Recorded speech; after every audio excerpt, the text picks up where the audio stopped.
کیا بات ہے کہ آپ نمازیں پڑھتے ہیں اور پھر بھی آپ کی زندگی نہیں سدھرتی، اخلاق پاکیزہ نہیں ہوتے، کفار آپ پر غالب ہیں اور آپ دنیا میں تباہ حال۔ ایسا کیوں ہے؟ آئیے اسے ایک مثال سے سمجھتے ہیں۔ دیکھیں، اس گاڑی میں بہت سے پارٹس ایک دوسرے کے ساتھ جڑے ہوئے ہیں۔ وقتاً فوقتاً اس کے انجن میں تیل ڈالا جاتا ہے، سالانہ سروس کی جاتی ہے اور اوور ہالنگ کی جاتی ہے۔ اس طرح جب اس کو اسٹارٹ کر کے ایکسیلریٹر دبایا جاتا ہے تو سب پارٹس اپنا اپنا کام شروع کر دیتے ہیں اور اس کے ساتھ ہی تمام عمل کا نتیجہ ظاہر ہوتا ہے، یعنی گاڑی سڑک پر چلنا شروع ہو جاتی ہے۔ اگر آپ ایکسیلریٹر نہ دبائیں یا کچھ پارٹس نکال دیں اور پھر دبائیں تو کچھ حاصل نہ ہوگا۔ اسی طرح چند پارٹس نکال کر جہاز کے پارٹس ڈال دیں تو ایکسیلریٹر دبانے کے باوجود نہ یہ چلے گی اور نہ اڑے گی۔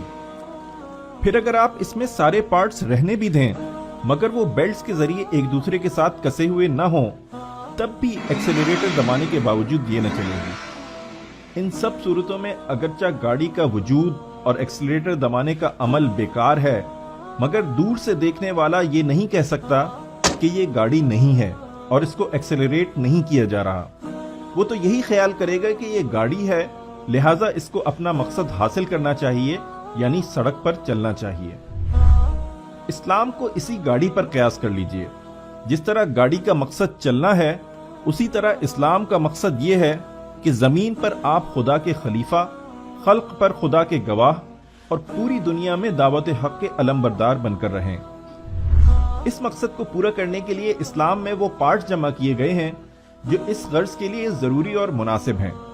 اسلامی نظام حکومت سے ان کو ایک ترتیب کے ساتھ ایک دوسرے کے ساتھ کسا گیا ہے تاکہ جو ہی اسلام کی اس گاڑی میں نماز کا ایکسیلریٹر دبایا جائے، زکوٰۃ کا انجن آئل ڈالا جائے، سالانہ سروس کے روزے رکھے جائیں اور اوور ہالنگ یعنی حج کیا جائے تو نتیجہ یعنی اسلام کا غلبہ اور خدائی قانون کا تسلط اسی طرح ظاہر ہونا شروع ہو جائے جیسا ایکسیلریٹر دبانے پر گاڑی چلنا شروع ہو جاتی ہے۔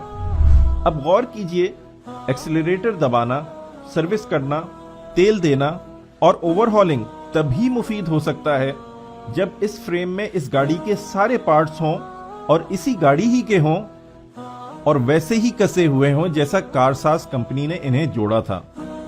مگر یہاں معاملہ ہی کچھ دوسرا ہو گیا۔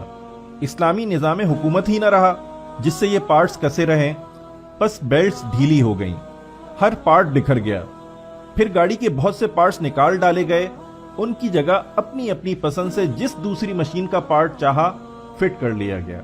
مگر دیکھنے والا یہی سمجھتا ہے کہ یہ اسلام ہے اور ہم مسلمان۔